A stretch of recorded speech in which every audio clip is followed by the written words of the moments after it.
Selamat berjumpa kembali rekan-rekan sekalian yang dikasihi Tuhan Yesus Kristus.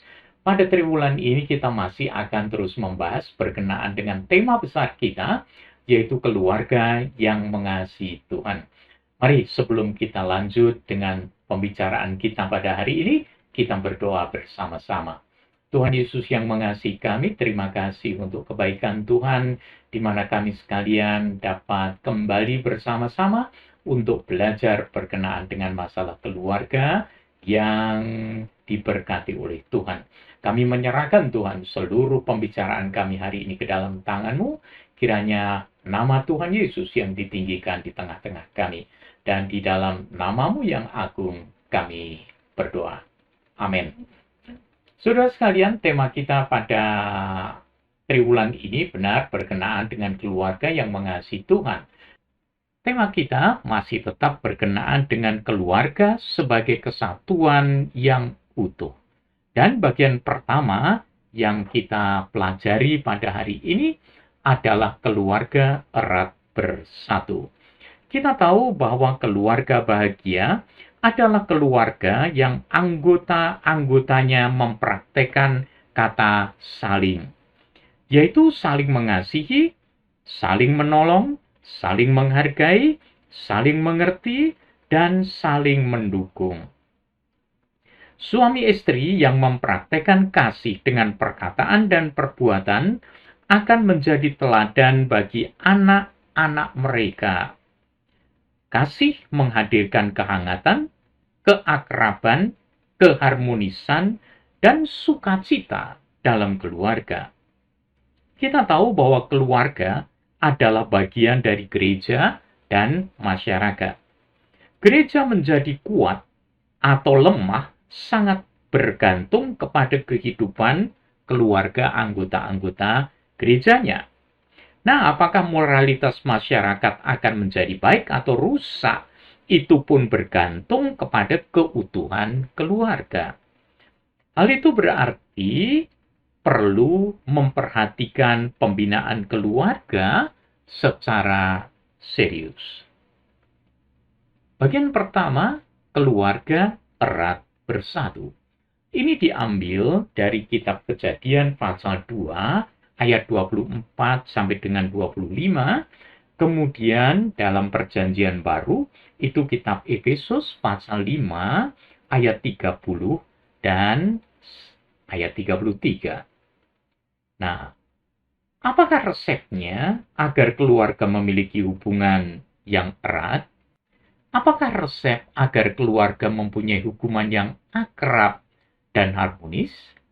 Di dalam kitab Kejadian pasal 2 ayat 24 sampai dengan 25 memberitahu kita, sebab itu seorang laki-laki akan meninggalkan ayahnya dan ibunya dan bersatu dengan istrinya, sehingga keduanya menjadi satu daging. Saudara sekalian, ada dua kata penting di situ, yaitu meninggalkan dan bersatu. Kalau saudara setuju dengan saya, seorang laki-laki yang akan menikah harus sudah dewasa secara psikologis. Artinya, janganlah ia bergantung kepada orang tuanya terus. Saya rasa hal ini benar juga untuk kemandirian secara fisiologis. Suami istri yang baru sebaiknya tidak tinggal bersama dengan orang tuanya. Maka mereka bisa bersatu secara fisik maupun emosinya. Bukankah pasangan yang sedang membentuk keluarga itu perlu menyesuaikan diri dengan keadaan yang baru? Bukankah masalah dalam keluarga kebanyakan karena ikut campurnya pihak dari orang tua? Hubungan suami istri digambarkan seperti hubungan Kristus dan jemaatnya. Itu diambil dari Efesus pasal yang kelima ayat yang ke-32. Rahasia ini besar, tetapi yang aku maksudkan ialah hubungan Kristus dan jemaat. Saudara sekalian, hubungan suami istri memang tepatlah digambarkan sebagai hubungan antara Kristus dengan jemaatnya. Rasul Paulus mengatakan bahwa rahasia ini sangat besar. Dia memberitahu bahwa suami harus mengasihi istrinya, dan istri harus menghormati suaminya. Ayat yang ke-33 memberitahu kita, bagaimanapun juga bagi kamu masing-masing, artinya pasangan suami istri, berlaku. Kasihilah istrimu seperti dirimu sendiri, dan istri hendaklah menghormati suaminya. Istri merasa bahagia jika disayang oleh suaminya. Suami akan bangga jika dihormati oleh istrinya. Jika kedua hal ini dipraktikkan, maka kasih itu hadir dalam kehidupan mereka. Sebaliknya, jika kedua suami dan istri saling mengasihi, maka prinsip di atas tidak menjadi masalah sebenarnya. Menurut 1 Korintus pasal yang ke-13, ayat yang ke-4 sampai dengan ayat yang ke-7, memberitahu kita berkenaan dengan kasih sebagai kunci kehidupan keluarga. Keluarga yang erat bersatu. Sabdanya, kasih itu sabar, kasih itu murah hati, ia tidak cemburu, ia tidak memegahkan diri dan tidak sombong. Ia tidak melakukan yang tidak sopan dan tidak mencari keuntungan dirinya sendiri. Ia tidak pemarah dan tidak menyimpan kesalahan orang lain. Artinya tidak mendendam, apalagi mendendam satu dengan yang lain. Ia tidak bersuka cita karena ketidakadilan, tetapi karena kebenaran.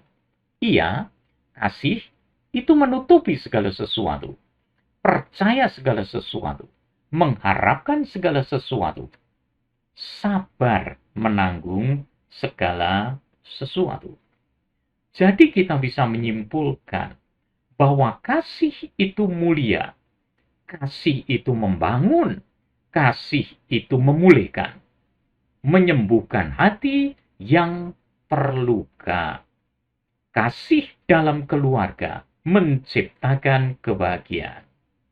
Jadi, setiap keluarga yang melalui proses dan pengalaman-pengalaman yang berbeda tentunya di dalam membangun rumah tangga mereka. Ada beberapa fase dalam proses pembangunan rumah tangga ini. Ada 3 tahap atau 3 fase di dalam kehidupan rumah tangga atau dalam kehidupan pernikahan. Yang pertama itu adalah fase bulan madu. Artinya, fase ini penuh dengan kehangatan kasih suami istri.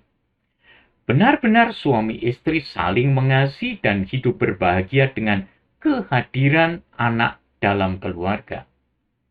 Karakteristik dari fase ini adalah kemesraan, canda tawa, kebersamaan, penuh syukur, dan kesetiaan dalam beribadah. Fase yang kedua mengikutinya, yaitu fase menghadapi krisis. Secara umum, fase ini dihadapi keluarga pada usia pernikahan antara 5 sampai 10 tahun. Pada masa ini, rawan dalam rumah tangga tersebut terjadinya KDRT. Baik itu kekerasan psikis, kekerasan fisik, maupun dalam sikap. Dan sering diakhiri dengan perceraian. Nah, karakteristik dari tahap ini adalah hubungan intim suami istri mulai berkurang, suka mengkritik, mudah emosional, dan sering marah-marah. Namun itu perlu diatasi, sehingga masuklah pada tahap yang ketiga, yaitu tahap atau fase kedewasaan. Pada tahap ini, kehidupan keluarga sudah memiliki tatanan, aturan, dan peran yang baik di antara masing-masing anggota keluarga. Karakteristik fase ini adalah saling menerima, saling menghargai, penuh pengertian, bersedia mengampuni, dan tidak egois. Catatan kita yang kedua, bahwa anak itu sebagai berkat dari keluarga.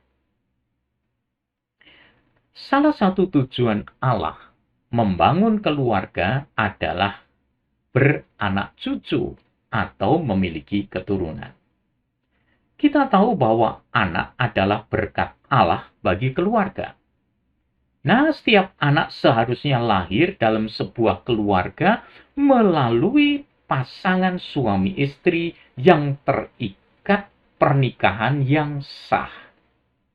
Anak-anak, baik anak laki-laki maupun anak perempuan, baik anak sulung maupun anak bungsu, dan berapapun jumlah anak, harus mendapat perhatian dan kasih sayang dari orang tua secara seimbang.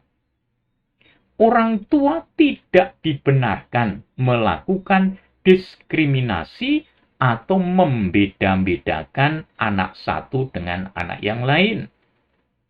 Baik itu karena usia mereka maupun karena kemampuan dan kelebihan mereka. Jika sikap membeda-bedakan ini dilakukan, maka anak akan menjadi saling iri dan tidak menghargai satu dengan yang lain. Catatan kita yang ketiga, saudara sekalian, sebagai kesatuan dalam rumah tangga, yaitu Allah menentang perceraian. Ini bisa dipelajari dari Matius pasal 19 ayat 1 sampai dengan 12. Dari ayat-ayat tersebut kita tahu Tuhan Yesus melarang perceraian. Suami tidak boleh menceraikan istrinya, dan istri tidak boleh menceraikan suaminya dengan alasan apapun. Persoalan apapun yang terjadi dalam keluarga tidak menjadi alasan pembenar untuk bercerai. Persoalan harus diatasi dengan baik. Prinsip perkawinan Kristen adalah monogami. Satu suami untuk satu istri. Dan hanya kematianlah yang bisa memisahkan mereka. Suami atau istri yang meninggal oleh suami atau istrinya memang diizinkan untuk menikah lagi. Saudara sekalian, di dalam bukunya Mendidik Putra Anda, James Dobson menyebutkan dampak negatif perceraian bagi anak-anak sebagai berikut. Anak-anak dari keluarga yang bercerai, 90% mengalami derita gangguan perasaan yang parah, kepedihan yang mendalam, dan ketakutan yang tidak masuk akal. Anak-anak dari keluarga yang bercerai, 50% merasakan penolakan dan diabaikan. 37% diantaranya merasakannya setelah perceraian terjadi 5 tahun. Nah, anak-anak dari keluarga yang bercerai ini, 40% memutuskan untuk tidak menikah dan cenderung mengkonsumsi narkoba, alkohol, dan sering terlibat dalam tindakan-tindakan kriminal. Jadi saudara sekalian, anak-anak dari keluarga bercerai sering terjerumus juga ke dalam free sex seks pranikah, dan pelanggaran moral yang lainnya. Itu sebabnya Tuhan Yesus bersabda bahwa orang yang bercerai lalu menikah lagi sebagai tindakan berzina. Berzina artinya tidak setia kepada pasangannya. Hukum Allah melarang perzinahan. Perceraian menyebabkan terjadinya degradasi atau penurunan moral dalam masyarakat. Dan kita tahu, dampak negatif perceraian secara langsung dialami dan ditanggung oleh anak-anak. Jadi, jiwa dan batin anak-anak terluka, bahkan bisa mempengaruhi perkembangan kepribadiannya. Kita mengambil kesimpulan, saudara sekalian, dari pelajaran kita hari ini. Keluarga yang broken home, keluarga dengan budaya KDRT, dan keluarga dengan anak-anak yang terabaikan adalah fakta sosial. Itu kenyataan yang kita hadapi dalam masyarakat kita. Dalam kondisi dunia yang seperti itu, keluarga Kristen harus, sekali lagi, harus menjadi teladan, menjadi garam dan terang bagi lingkungannya. Keluarga Kristen harus berdiri di atas pondasi kasih Tuhan dengan melestarikan nilai-nilai dan norma-norma keluarga berdasarkan ajaran Alkitab. Keluarga Kristen harus menampakkan kehidupan yang saling mengasihi, saling mengampuni, hidup rukun, harmonis, berbahagia, dan erat bersatu. Jadi saudara sekalian, itulah keluarga yang diharapkan oleh Tuhan Allah. Nah, untuk itu semua, keluarga yang mengasihi Tuhan menjadi kuncinya. Apakah keluarga kita mengasihi Tuhan? Marilah kita renungkan dan marilah kita terapkan dalam kehidupan berkeluarga kita. Tuhan Yesus memberkati kita. Mari kita berdoa. Terima kasih Tuhan Yesus untuk hari ini. Kami sudah belajar bersama-sama dari pelajaran hari ini berkenaan dengan keluarga yang mengasihi Engkau. Pimpinlah kami, bimbinglah kami, jagailah kami, supaya keluarga kami benar-benar menunjukkan bahwa kami semua mengasihi Tuhan. Jadikanlah kami berkat bagi lingkungan kami, sehingga keluarga-keluarga di sekeliling kami menjadi keluarga yang bahagia, saling mengasihi, saling menghormati. Terpujilah namamu Tuhan Yesus, nama Tuhan diagungkan di tengah-tengah kami. Amin. Saudara sekalian, sampai berjumpa pada pelajaran-pelajaran kita yang berikutnya, rekaman-rekaman kita yang berikutnya. Amin. Tuhan memberkati kita sekalian.